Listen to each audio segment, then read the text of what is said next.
e no curso das apurações, nós precisamos, como país e como sociedade, fazer uma reflexão profunda sobre o que está acontecendo entre nós. Onde foi que nós perdemos a luz da nossa alma afetuosa, alegre, mercadorias espiritualmente defeituosas de outros países que se desencontraram na história. O fato ocorrido, por volta das 19h30 de quarta-feira, dia 13 de novembro de 2024, um homem que já foi identificado se aproximou com uma mochila e um extintor de incêndio da Estátua da Justiça em frente ao Supremo Tribunal Federal e jogou um pano na estátua. Diante da movimentação, um segurança do tribunal se aproximou para a abordagem. As imagens das câmeras de vigilância mostraram o momento em que o suspeito deixa a mochila no chão e recua, e mais agentes começam a se aproximar. O homem atirou, então, o primeiro artefato em direção à estátua, que não explodiu, e os agentes corajosamente começaram a cercá-lo. Ele arremessou um segundo artefato, que caiu mais perto da marquise do tribunal e causou uma explosão. A equipe de segurança conseguiu evitar que o homem se aproximasse do tribunal. Diante do cerco, esta pessoa acendeu mais um artefato, se deitou sobre ele e houve uma segunda explosão, causando-lhe morte imediata. Depois disso, a Polícia Judicial fez o primeiro isolamento do local. Na sequência, a Polícia Militar e a Polícia Federal assumiram os trabalhos em parceria com a nossa equipe de segurança para averiguar outros artefatos que estavam na roupa do homem, na mochila e os que ele havia arremessado. Os trabalhos duraram toda a madrugada e o corpo foi retirado às 9 horas da manhã desta quinta. Em uma coletiva de imprensa concedida no fim da manhã de hoje, o diretor-geral da Polícia Federal, Andrei Rodrigues, informou que o autor do atentado mantinha um grande número de explosivos na casa alugada por ele em Ceilândia, que foi alvo de operação policial. Uma gaveta, que felizmente foi aberta por um robô antibombas, gerou uma grande explosão.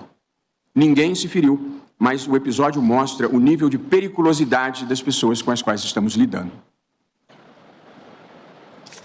E eu queria aqui, muito especialmente, cumprimentar os agentes de segurança e da Polícia Judicial do Supremo Tribunal Federal pela atuação correta e corajosa, bem como a Polícia Federal e a Polícia do Distrito Federal pela presteza e empenho com que trataram do assunto. Esse episódio de ontem se soma ao que já vinha ocorrendo no país nos últimos anos. Em fevereiro de 2021, um deputado divulgou um vídeo com discurso de ódio, ofensas e ameaças aos ministros do Supremo Tribunal Federal, num grau inimaginável de grosseria e incivilidade. Em outubro de 2022, um parlamentar, notório por esquemas variados, desrespeita a ordem do Supremo Tribunal Federal e ataca os policiais federais com fuzis e granadas. Disse que fazia isso em nome da liberdade.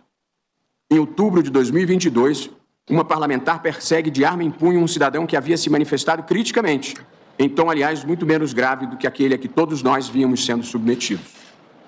Ao longo dos meses de novembro e dezembro, após bloqueio de estradas, milhares de pessoas acamparam nas portas de quartéis por todo o país, pedindo desrespeito ao resultado das eleições e golpe de Estado. Muitos deles insuflados pela afirmação criminosamente mentirosa de que teria havido fraude nas eleições.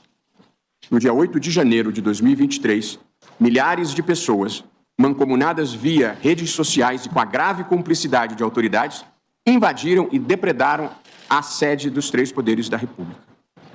Relativamente a esse último episódio, algumas pessoas foram da indignação à pena, procurando naturalizar o absurdo. Não veem que dão um incentivo para que o mesmo tipo de comportamento ocorra outras vezes. Querem perdoar sem antes sequer condenar. A gravidade do atentado de ontem nos alerta para a preocupante realidade que persiste no Brasil. A ideia de aplacar e de deslegitimar a democracia e suas instituições, numa perspectiva autoritária e não pluralista de exercício do poder, inspirada pela intolerância, pela violência e pela desinformação. Reforça também, e sobretudo, a necessidade de responsabilização de todos os que atentem contra a democracia. Cabe a pergunta: onde foi que nós nos perdemos nesse mundo de ódio, intolerância e golpismo? Porque subitamente se extraiu o pior das pessoas. Pessoas com visões diversas podem ter respostas diferentes para esse fato, para essa pergunta. Porém, mais do que procurar os inspiradores dessa mudança na alma nacional, o que nós precisamos é fazer o caminho de volta à civilidade e ao respeito mútuo. Superar essa crença primitiva de que quem pensa diferente de mim só pode ser um cretino completo a serviço de alguma causa escusa. A vida não deve ser vivida assim. A sociedade brasileira é plural. O Supremo Tribunal Federal é plural. Aqui estão pessoas que pensam de modo diferente acerca de muitos temas, mas nós nos tratamos com respeito e consideração e estamos todos irmanados nos valores que nos unem como nação e que se encontram na Constituição. E, por evidente, a não violência é um deles. A democracia, como sempre digo, tem lugar para conservadores, liberais e progressistas. Somos todos livres e iguais. Só não há lugar para quem não respeita as regras da própria democracia, para quem não respeita os direitos fundamentais dos outros, para quem pensa que a violência é uma estratégia de ação. Uma causa que precisa de ódio, de mentira e de violência não pode ser uma causa boa. Repito, ninguém tem o monopólio da verdade, ninguém tem o monopólio da virtude, nem tampouco do amor ao Brasil. Amanhã, nós celebramos a proclamação da República. É uma boa hora de renovarmos nossos votos e nossas crenças nos valores republicanos. É uma boa hora para um novo recomeço, cada um pensando de acordo com suas convicções, mas sem desqualificar ou agredir quem pensa diferente. Uma pequena revolução ética e espiritual é o que estamos precisando. O Supremo Tribunal Federal, com sua função constitucional de guardião da Constituição, continuará a simbolizar os ideais democráticos do povo brasileiro e a luta permanente pela preservação da liberdade, da igualdade e da dignidade de todas as pessoas. O episódio de ontem será apenas mais uma cicatriz na história, uma história de superação e progressiva construção de um país melhor e maior. Em nome do Tribunal, queria agradecer a solidariedade de todos os que assim se manifestaram e, de novo, fazer esse apelo a toda a sociedade brasileira por um novo recomeço, com civilidade, com respeito, com a capacidade de divergir sem precisar desqualificar quem pensa de maneira diferente. Nós estamos precisando retomar um tempo de civilidade e fazer essa pequena revolução ética e espiritual de volta a ser o que nós sempre fomos, um povo afetuoso, um povo alegre, um povo em que as pessoas se gostam e se tratam com respeito e consideração. O ocorrido na data de ontem merece a atenção de todos nós. A explosão de um carro nas proximidades da Câmara dos Deputados e do Supremo Tribunal Federal e a tentativa de um homem que veio a falecer atingir a corte com explosivos configuram mais um ataque às instituições democráticas de nosso país. Em redes sociais, ao que se diz, o cidadão atacava o Supremo e difundia teorias da conspiração contra autoridades, deixando claras as suas intenções.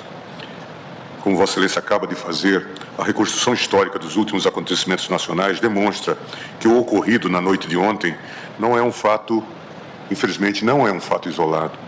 Muito embora o extremismo e a intolerância tenham atingido o paroxismo em 8 de janeiro de 2023, a ideologia rasteira que inspirou a tentativa de golpe de Estado não surgiu subitamente. Pelo contrário, o discurso de ódio, o fanatismo político e a indústria de desinformação foram largamente estimulados no governo anterior.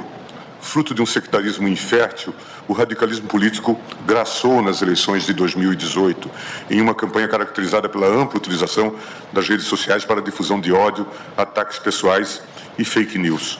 Com o encerramento das eleições e a instalação de um novo governo em 2019, essa estratégia influenciou não apenas a comunicação oficial do Palácio do Planalto, como também o discurso dos apoiadores, que radicalizaram o debate político mediante criminalização da oposição, desprezo à alteridade e ataques sistemáticos às instituições de controle que cerraram fileiras contra essas práticas, como a Justiça Eleitoral e a Suprema Corte.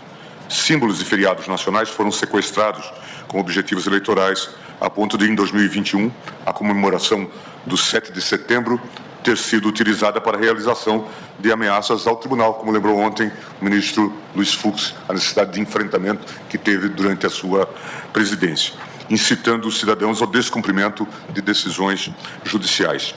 Não foram raras as manifestações públicas organizadas e fomentadas por apoiadores do ex-presidente da República para questionamento da confiabilidade das urnas eletrônicas e da justiça eleitoral.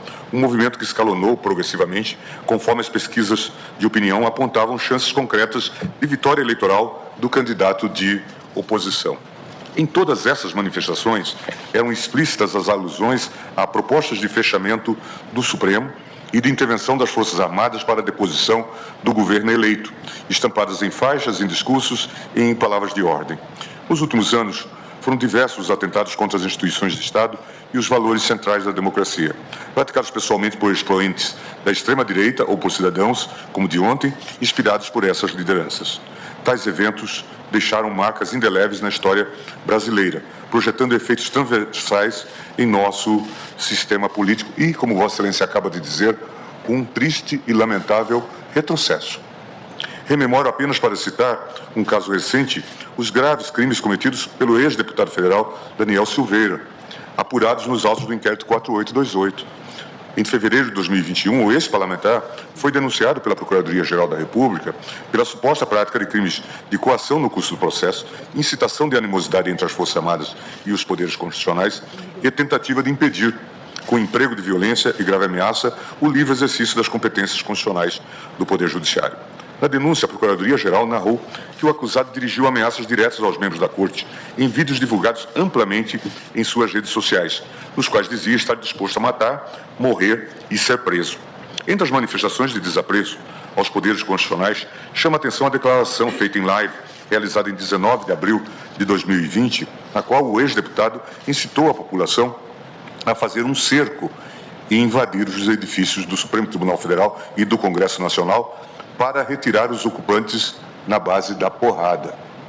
Sob o falso pretexto de atuação nos limites da liberdade de expressão, o presidente da República, à época, concedeu indulto ao condenado. Stephen Levitsky e Daniel Ziblatt ensinam que os processos de erosão democrática ocorrem não raras vezes silenciosamente, sem causar alarde ou perplexidade. Segundo esses autores, em muitos lugares a erosão democrática ocorreu por mecanismos ocultos e dissimulados, muitas vezes de maneira imperceptível para a população em geral. Tais retrocessos, afirmam os autores, vicejam em ambientes de polarização extrema em que os agentes políticos abandonam o dever de tolerância mútua e o respeito pelas instituições de Estado. Uma ressalva deve ser feita em relação ao caso brasileiro. Entre nós, as investidas contra a democracia têm ocorrido explicitamente à luz do dia, sem cerimônia nem pudor. Condutas como as de ontem juntam-se a diversas outras já vivenciadas, como o disparo de fogos de artifício em direção ao tribunal, evento ocorrido ainda em 2020. O desfile de tanques no dia 7 de setembro. Pessoas inconformadas com o resultado eleitoral, acampadas em frente ao quartel-general do Exército e as inúmeras manifestações com líderes políticos e cidadãos levantando faixas e pedindo intervenção militar. Ou frases, ministro Fux, como saudades do AI-5. Quem poderia ter saudade de um regime que instaurou a ditadura completa e que instaurou a tortura como método de ação política? Vale ainda lembrar que em dezembro de 2022 houve tentativa de invasão do prédio da Polícia Federal. Nós não podemos perder esses elos. Portanto, praticamente no dia da diplomação do candidato eleito, ou naquele dia, nós tivemos essas manifestações, invasão do prédio da Polícia Federal, e que na mesma época uma bomba foi plantada em um caminhão que ia em direção ao aeroporto de Brasília. Um caminhão-tanque. Portanto, é insofismável a intenção de causar gravíssimos danos. Essas situações, antes inimagináveis, passaram infelizmente a compor o cotidiano da política nacional. Tal tem sido a frequência dos abusos que a consciência crítica da sociedade parece ter ficado um pouco anestesiada com tamanha desordem. Faço esse registro histórico, presidente, porque, a meu sentir, a revisitação dos fatos que antecederam aos ataques de ontem é pressuposto para a realização de um debate racional sobre a defesa de nossas instituições, sobre a regulação das redes sociais, julgamento que, como todos sabem, se avizinha, e sobre eventuais propostas de anistiar criminosos. É essencial que o Brasil e suas lideranças façam um apelo à memória, travando verdadeira luta contra o esquecimento. Por fim, registro que o Supremo segue firme, como Vossa Excelência acaba de afirmar, no seu propósito de defesa da Constituição Federal e das instituições democráticas, na defesa deste padrão civilizatório estabelecido constitucionalmente. Presidente, Vossa Excelência, pelas palavras, e me somo aqui também parabenizando a nossa Polícia Judicial, nossa corajosa e competente Polícia Judicial, a segurança que atuou ontem. Também, presidente, faço questão de parabenizar o trabalho conjunto que foi feito pela Polícia Federal, Polícia Civil do DF e a Polícia Militar. É um trabalho rápido e importantíssimo. E não poderia deixar, presidente, de lamentar a mediocridade de várias pessoas que continuam querendo banalizar um gravíssimo ato terrorista no mundo todo. Alguém que coloca na cintura artefatos para explodir pessoas é considerado um terrorista. Então, quero lamentar essa mediocridade das pessoas que, por questões ideológicas, querem banalizar, dizendo o absurdo que foi, por exemplo, um mero suicídio. Não, a nossa Polícia Judicial evitou que ele entrasse aqui para explodir. E na hora que ele seria preso, aí ele se explodiu. Lamentar essa mediocridade que também normaliza ou pretende normalizar um contínuo ataque às instituições. Essas pessoas, presidente, não são só negacionistas na área da saúde, são negacionistas do Estado de Direito e devem ser responsabilizadas e serão responsabilizadas. Infelizmente, há uma personalização de certas decisões do tribunal que leva a ódios especialmente concentrados. Por isso, presidente, quero consignar especialmente a minha solidariedade ao ministro Alexandre de Moraes e à sua família, uma vez que foram localizados documentos em que há um destinatário especial ou uma destinação especial ao ministro Alexandre. Faço essa alusão para, mais uma vez e sempre, reiterar o óbvio. O ministro Alexandre de Moraes decide junto com o colegiado. Então é vã a ideia de que alguém monocraticamente decide os rumos do tribunal. Não existe essa pessoa. E isto, na verdade, entrou no rol da mitologia negativa do discurso político no Brasil, que é essa lenda das decisões monocráticas. Isso é uma lenda que criaram no sentido de que alguém sozinho, seja ele quem for, consegue usurpar as competências do colegiado. Não, definitivamente não. Todos os ministros, concordando ou discordando, participam das decisões do colegiado. Por isso, eu consigno particularmente esse princípio da colegialidade e da união institucional do tribunal em torno das suas regras internas e em torno das regras do jogo democrático.